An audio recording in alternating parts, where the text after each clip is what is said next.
Breaking news చూస్తున్నాం. Delhi liquor కుంభకోణం కేసులో అరెస్ట్ అయ్యి తిహార్ జైల్లో ఉన్న సుకేష్ చంద్రశేఖర్ మరో లేఖ రాశారు.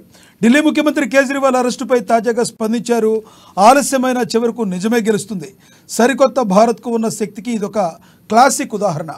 తిహార్ క్లబ్కు మీకు స్వాగతం పలుకుతున్న ఖట్టర్ ఇమాన్దార్ అనే డ్రామాలకు ముగింపు పడింది. కేజ్రీవాల్ అవినీతి మొత్తం బహిర్గతమవుతుంది. ఢిల్లీ ముఖ్యమంత్రిగా కేజ్రీవాల్ మొత్తం 10 కుంభకోణాలు చేశారు. 4 కుంభకోణాలకు నేనే సాక్షిగా ఉన్నాను. ఢిల్లీ లిక్కర్ స్కామ్ ప్రారంభం మాత్రమే, త్వరలోనే అప్రూవర్గా మారి నిజాలన్నీ బయట పెడతానని సుకేష్ చంద్రశేఖర్ లేఖలో పేర్కొన్నారు.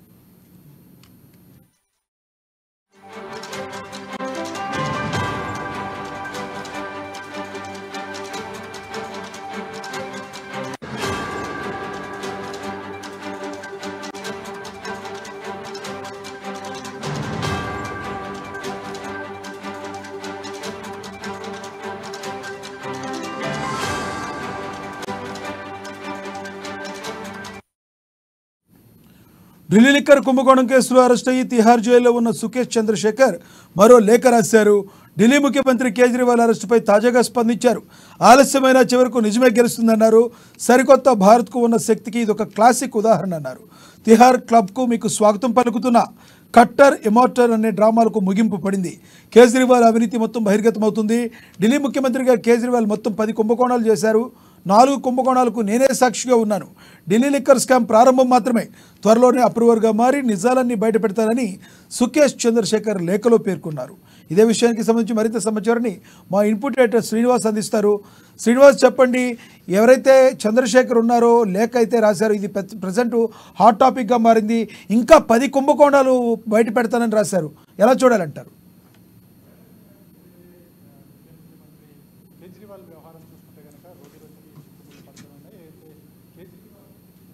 ఢిల్లీ లిక్కర్ స్కామ్ కేసుకు సంబంధించి పూర్తిగా ఇన్వాల్వ్మెంట్ ఉందన్న సాక్ష్యాలు ఈడీ నిన్న కోర్టు ముందు ప్రవేశపెట్టడం జరిగింది. ఈ నేపథ్యంలోనే ఈరోజు ఈ కేసుకు సంబంధించి అప్రూవర్ గా మారిన సుకేష్ చంద్రశేఖర్ ఢిల్లీ కేజ్రీవాల్ సంబంధించి ఒక లేఖ విడుదల చేయడం జరిగింది. ఆ లేఖలో ఆయన పేర్కొన్న సారాంశాలను బట్టి చూసుకుంటే కనుక ఇది 100 కోట్లకు సంబంధించిన కుంభకోణం కాదు, దాదాపు 600 కోట్ల రూపాయల స్కామ్ జరిగిందని చెప్పేసి ఆయన తన లేఖలో పేర్కొనడం జరిగింది. ముఖ్యంగా 10 కుంభకోణాలు కేజ్రీవాల్ హయాంలో ముఖ్యమంత్రిగా ఉన్నప్పుడు జరిగాయి. అందులో 4 కుంభకోణాలకు తనే సాక్ష్యంగా సుకేష్ సింగ్ చెప్పడం జరిగింది. అదేవిధంగా ఖట్టర్ ఇమాన్దార్, ఏదైతే కేజ్రీవాల్ మీద ఖట్టర్ ఇమాన్దార్ అంటే మనకి తెలుగులో చూసుకుంటే కనుక ఆయన నిజమైన అదేవిధంగా నిష్పాక్షికంగా వ్యవహరించే మనిషి అని చెప్పేసి ఆప్ కార్యకర్తలు కావచ్చు, ఆప్ నాయకులు కావచ్చు అంటుంటారు. కానీ ఆయన ఖట్టర్ కాదు, ఇమాన్దార్ కాదు, ఆయన అవినీతి పరుడు అని చెప్పేసి మనకి సుకేష్ చంద్రశేఖర్ తన లేఖలో పేర్కొనడం జరిగింది. తిహార్ క్లబ్ అంటే తిహార్ జైలు ఆయనని స్వాగతం పలుకుతుందని చెప్పేసి కూడా ఆయన ఒక ట్వీట్ లో పేర్కొనడం జరిగింది. ముఖ్యంగా చూసుకుంటే కనుక ఏదైతే కేజ్రీవాల్ వ్యవహారం రోజు రోజుకి ముదురుతుంది. ఈ రోజు ఈడీ అధికారులు మొన్న రాత్రి దాడులు చేయడం, ఆ తర్వాత కోర్టులో ప్రవేశపెట్టడము, నిన్న కూడా మన కోర్టులో ప్రవేశపెట్టిన తర్వాత ఏవైతే వాదనలు జరిగే ఆ వాదనలన్నీ చూసిన తర్వాత కూడా ఇక కేజ్రీవాల్ సంబంధించి ఏదైతే ఢిల్లీ లిక్కర్ స్కామ్ కేసుకు సంబంధించి కూడా మరింత లోతుగా ఈడీ విచారణ జరపబోతుంది. ఈ కేసుకు సంబంధించి ఎవరెవరు ఇన్వాల్వ్మెంట్ ఉంది అనే దాని మీద కూడా పూర్తి స్థాయిలో ఇక్కడ విచారణ అయితే జరుగుతుంది. ముఖ్యంగా చూసుకుంటే కంటే ఈ రోజు ఢిల్లీలో మరో ఎమ్మెల్యే, ఆప్కు సంబంధించిన మరో ఎమ్మెల్యే ఇంటి మీద కూడా ఈడీ దాడులు జరిపారు. అయితే ఈ నేపథ్యంలో అక్కడి నుంచి కూడా కొన్ని కీలక డాక్యుమెంట్లు సేకరించినట్టు తెలుస్తుంది. మొత్తానికి చూసుకుంటే కనుక ఏదైతే ఢిల్లీ లిక్కర్ స్కామ్ కేసు మొత్తం దేశాన్ని కుదిపేస్తుందని చెప్పొచ్చు.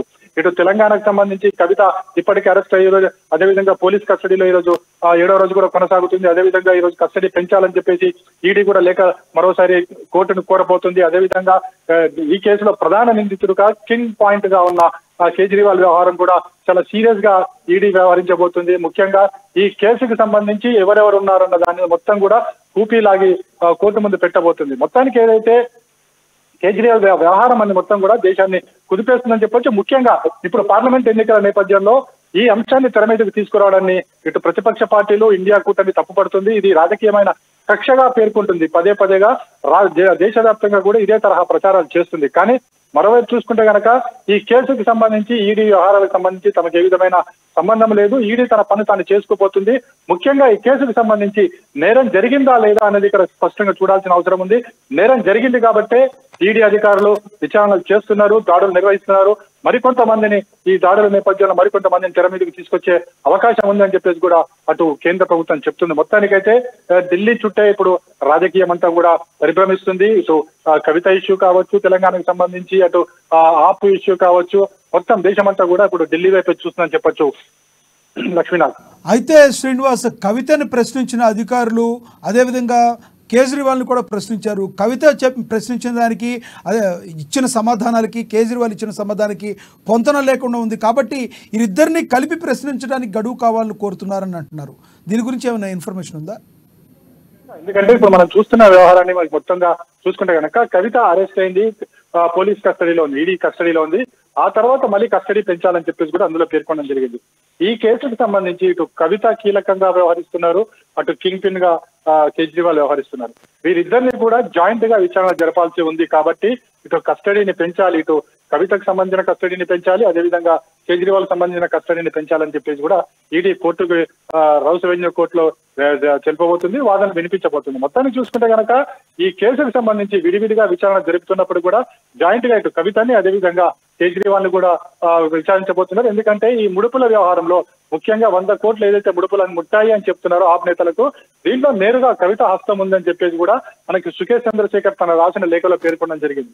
సో మొత్తానికి చూసుకుంటే కనుక ఈ కేసు వ్యవహారం ఇప్పట్లో తేలలేదు. దీనికి సంబంధించి ఈడీ మరింతగా లోతుగా విచారణ చేయబోతుందని మాత్రం ఇక్కడ స్పష్టమవుతుంది. Lakshminath, thank you Srinivas.